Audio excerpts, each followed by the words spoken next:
بہت پرانے زمانے کی بات ہے کہ ایک گاؤں میں ایک کنجوس آدمی رہتا تھا۔ اس کے پاس دولت بہت تھی۔ ایک مرتبہ وہ بیٹھا سوچ رہا تھا کہ اگر وہ اچانک مر گیا تو اس کی ساری دولت کا کیا ہوگا۔ میری ساری دولت اور زمین پر تو لوگ قبضہ کر لیں گے۔ اس خیال کے آتے ہی اس نے اپنی ساری دولت جمع کرنا شروع کر دی، یہاں تک کہ اس نے اپنی زمین بھی بیچ دی اور اس رقم کو سونے کے سکوں کی شکل میں جمع کر لیا اور اپنے صحن میں دفن کر دیا، اور اس خیال سے مطمئن ہو گیا کہ اب اس کی دولت کو کوئی بھی خرچ نہیں کر سکتا۔ مگر اب اسے یہ پریشانی تھی کہ اب اس کے گزر اوقات کیسے ہوگی۔ اس نے لوگوں سے جھوٹ بولنا شروع کر دیا کہ اس کے گھر میں چوری ہو گئی ہے اور اس کا سارا مال چور لے گئے ہیں، اس کے پاس کھانے تک کے پیسے نہیں ہیں۔ لوگوں نے اس پر ترس کھا کر اسے کھانا دینا شروع کر دیا۔ اسے اور بھی مزہ آنے لگا۔ وہ سوچنے لگا کہ اب تو اسے کام کرنے کی بھی ضرورت نہیں، اب وہ اپنی باقی کی زندگی اسی طرح بسر کرے گا۔ اس کی یہ خواہش کافی دن تک اس کا ساتھ نہ دے سکی۔ ایک دن اچانک بہت تیز بارش ہوئی اور گاؤں کے گھروں میں پانی جمع ہونے لگا۔ اس کنجوس آدمی کے گھر کے صحن میں بھی پانی جمع ہونے لگا، تو اس نے اپنے صحن کی کھدائی شروع کر دی تاکہ وہ اپنے سونے کے سکوں کو محفوظ کر سکے۔ مگر بارش اتنی تیز تھی کہ دیکھتے ہی دیکھتے پانی پورے صحن میں جمع ہو گیا۔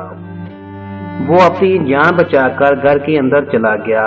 جب بارش کم ہوئی تو وہ صحن میں آیا اور آ کے کیا دیکھتا ہے کہ جہاں اس نے وہ گڑھا دفن کیا تھا وہاں اب کچھ بھی نہیں تھا۔ وہ روتا ہوا ادھر ادھر دیکھتا رہا مگر اسے وہ گڑھا نہیں ملا۔ وہ تھک کر واپس اندر چلا گیا۔ اتفاقاً سیاس کا سونے کا گڑھا پانی میں بہتا ہوا ایک کسان کے کھیت میں چلا گیا۔ کسان اس وقت کھیتوں میں کام کر رہا تھا۔ اس کی نظر جب گڑھے پر پڑی تو وہ بہت حیران ہوا اور پریشان بھی ہوا۔ شیطان نے اسے بہت بہکانے کی کوشش کی کہ تم یہ سارے سونے کے سکے رکھ لو، کوئی بھی تمہیں نہیں دیکھ رہا۔ مگر کسان دل میں یہی سوچ رہا تھا کہ کوئی بھی نہیں دیکھے گا مگر میرا اللہ مجھے دیکھ رہا ہے۔ اس نے گاؤں میں آ کر اعلان کیا کہ یہ گڑھا جس کا بھی ہو آ کر لے جائے۔ سب لوگ اس گڑھے کو دیکھنے کے لیے آئے۔ جیسے ہی اس کنجوس آدمی کو پتا چلا وہ بھی بھاگا بھاگا آیا اور کہنے لگا یہ گڑھا میرا ہے۔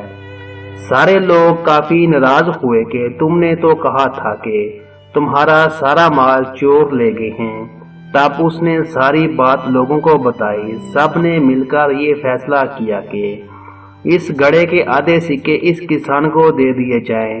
جیسے ہی اس کنجوس آدمی نے یہ سنا کہ اس کے آدھے سکے کسان کو دے دیے جائیں گے، اس کا دل اس تیزی سے دھڑکنے لگا کہ اسے دل کا دورہ پڑ گیا۔ وہ اسی وقت مر گیا اور یوں وہ سکوں والا گڑھا کسان کو مل گیا۔